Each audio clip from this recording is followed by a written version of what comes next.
Friends, welcome back. Vishnu Shankar Jain ने supreme court से फैसले पर क्यों उठाए इतने भीषण सवाल। वेरी गुड, क्योंकि हमने भी एक वीडियो देखी तो आई वॉज ऑल्सो शॉक्ड। मैं कह रही थी ये क्या चल रहा है, पता नहीं वो अभी वाली नहीं, इससे पहले काफी टाइम पहले की थी। तो मैं तब ये मैंने बोला भी था जब पता चला था कि ये लोग सुप्रीम कोर्ट गए हैं जी कि वक्फ अमेंडमेंट के अगेंस्ट। तो मैंने कहा सीधे सुप्रीम कोर्ट ऐसे पहुंच जाते हैं, ये स्टेप बाय स्टेप क्यों नहीं पहुंच पाते हैं। और उसके बाद वही क्वेश्चन जो है ये विष्णु जी ने भी बोला कि भैया हम जब जाते हैं तो हमें बोलते हैं अगर हम सुप्रीम कोर्ट जाओ, नहीं तुम हाई कोर्ट जाओ, फलाना कोर्ट जाओ, और हमें सालों साल लग जाते हैं कि कोई रिजल्ट आए, तारीख पे तारीख मिलती है। पर ये लोगों का सीधे सुप्रीम कोर्ट में, और देखो उसी टाइम का हो भी रहा है, फैसले भी हो रहे हैं, सब हो रहे हैं, 2-3 दिन में सब हो जाता है। अब अयोध्या के टाइम में कितना टाइम लगा था, तो ये चल क्या रहा है देश में। पर देखते हैं इसमें क्या बोल रहे हैं। तो चलो वीडियो शुरू करते हैं। वीडियो शुरू करने से पहले अगर आप चैनल पर नए हो और आपने अभी तक सब्सक्राइब नहीं किया तो जल्दी से पहले सब्सक्राइब के बटन और बेल आइकन को क्लिक कर लो ताकि आपको हमारे सारे न्यू वीडियोस के नोटिफिकेशन मिल जाए जैसे हम अपलोड करें। आपको वीडियो पसंद आता है प्लीज लाइक एंड शेयर। चलिए शुरू करते हैं।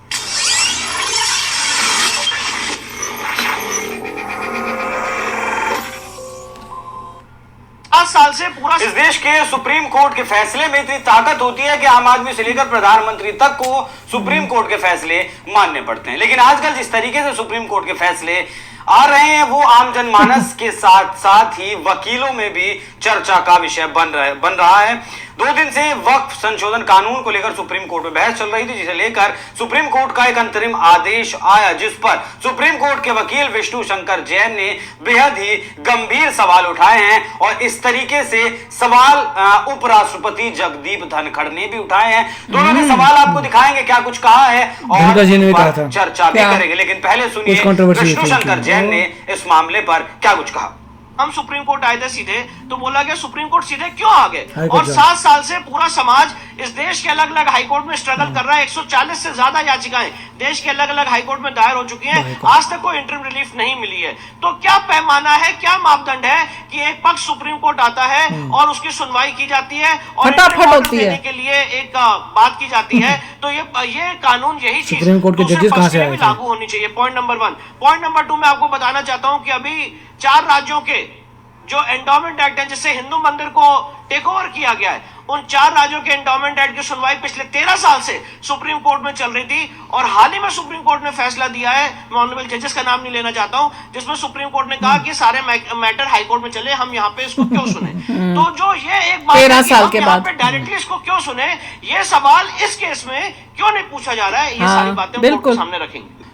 तो सर विष्णु शंकर जैन को आपने सुना, क्या लगा आपको, मतलब आपके क्या विचार हैं इस पर विष्णु शंकर जैन ने जो कुछ कहा। सिस्टम में कुछ गड़बड़ है जी। नहीं, ये जो कह रहे थे उसके बारे में थोड़ा सा बता देता हूँ, क्योंकि दर्शक समझ नहीं पा रहे होंगे कि क्या बोल रहे थे, क्यों बोल रहे थे। हम तो समझ गए भैया। मुलाना वाला वक्फ एक्ट था जो कांग्रेस की सरकार वाला था, उसके खिलाफ अलग अलग वकीलों ने कुल 141 याचिकाएं लगाई थी और अलग अलग हाईकोर्ट्स में थी। फिर वो उस जमाने से चल रहे हैं कोर्ट केस। सुप्रीम कोर्ट ने ये 10 कहा साल बोलते नहीं, 13 साल बोलते ना, क्योंकि हाई कोर्ट में ये याचिका चल रहा है अलग जुडिशरी का भी। तो फिर हमारे पास क्यों आए, हम क्यों सुने, ये मैटर था। डायरेक्टली कैसे आ गए यहाँ पे सुप्रीम कोर्ट के, कैसे लटकाते रहो। पहले 10 साल वाले सुनते, फिर की बारी 10 साल बाद आनी चाहिए ना। संशोधन बिल आया, सिस्टम नहीं है, मेस्ड अप है सब। तो उस इनका नंबर पहले कैसे आ गया। डायरेक्टली सुप्रीम कोर्ट में याचिकाएं डाली गई हैं और वहां सुनवाई हो रही है, तो आपको पता है। इनका कहना है कि वहां कैसे डायरेक्टली हो रही है, पहले हाईकोर्ट में आना चाहिए था ना। तो इनकी डिमांड यह है कि अभी नहीं, हर बार ऐसी 10 साल बाद हाईकोर्ट तक पहुंचना चाहिए। उसको एक जगह क्लब कर दिया जाए ताकि हम भी सुन सके और एक कॉन्स्टिट्यूशनल बेंच बना दिया जाए जो कि सुनवाई करेगी। डायरेक्टली इस मामले में सुप्रीम कोर्ट में शुक्र है किसी ने मेरे क्वेश्चन को तो पूछा, जब पिछली बार मैंने पूछा था, कई बार मैं पूछ चुकी हूँ वीडियोस में जी कि सीधे कैसे पहुंच जाते हैं, मैं तो समझ नहीं आया। उन्होंने ये कहा कि जो नाम नहीं लिया, हालांकि उन्होंने कहा कि इस तरह नाम लेना चाहिए, अलग पैमाना, मैं तो और दूसरे के बारे में दूसरा पैमाना, ये नहीं चलेगा नहीं चलेगा। आसान शब्दों में इस पे भी केस करो। जुडिशरी को लेकर कई तरह के सवाल हैं। It's not fair. राष्ट्रपति ने सवाल उठाए हैं, आज ही उपराष्ट्रपति ने उठाए हैं, और उन्होंने तो 3-4 बहुत गंभीर सवाल उठाए। ठीक है। और फिर ये मामला जो कि लीगल टर्म में वो समझा रहे हैं। ठीक है, उसको स्पेलिंग भी नहीं आते थे, किसी ने उसमें बोर्ड लगाया WAKF। ऐसे हालात में आ गए कि समय के साथ ये बात चली जाएगी, लोगों के दिल पर इस घटना से गहरी चोट लगी है, लोगों का विश्वास डगमगा गया है। There was a survey conducted recently. And the survey indicated, it was by a media house, that public confidence in the institution of judiciary is dwindling. तो पता है, It is fundamental for success of democracy. सब पैसा खाते That हैं। is 3 fundamental pillars: पकड़ा गया था ना एक पैसा खाते हुए। legislature, judiciary and executive are above board. They are transparent. They are accountable. They exemplify to the people at large the highest standards to be emulated. And therefore, the principle of equality before law, has been disregarded. It is fundamental to our democracy. वो तो है।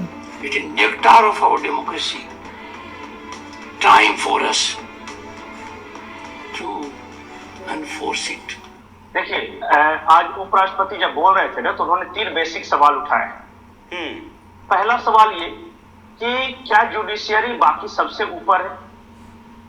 ये इसलिए सवाल उठे हैं क्योंकि parliament ने एक कानून बनाया WAKF, और सुप्रीम कोर्ट ये कह रहा है कि हम उसे चैलेंज कर सकते हैं और उस पर हम याचिका की सुनवाई कर सकते हैं। डेमोक्रेटिक प्रोसेस से आपने बनाया लॉ, उसको कैसे सुन सकते हो? इस देश में कानून बनाने का अधिकार किसका है? पार्लियामेंट का, रजिस्ट्री का। उसने बना दिया अब पार्लियामेंट। संसद ने कोई कानून बनाया है, सुप्रीम कोर्ट कहे कि मैं इसकी समीक्षा करूंगा, होता हुआ ना, ये सही है या नहीं? वक्फ बोर्ड बनते टाइम क्यों नहीं किया था समीक्षा? होती है ये समीक्षा। दूसरी बात तब उसको रिजेक्ट क्यों नहीं किया था? दूसरी बात ये कही है कि जस्टिस वर्मा पे बोला, एक जज के यहाँ पैसे पकड़े गए, वही तो, सबने अधजले नोट देखे, लेकिन उसके खिलाफ कहीं कोई सुनवाई हुई नहीं, उसको वहीं भेज दिया कि तू वहां पे बच जा। कमेटी जांच कर रही है। इंटरनल कमेटी क्या होता है?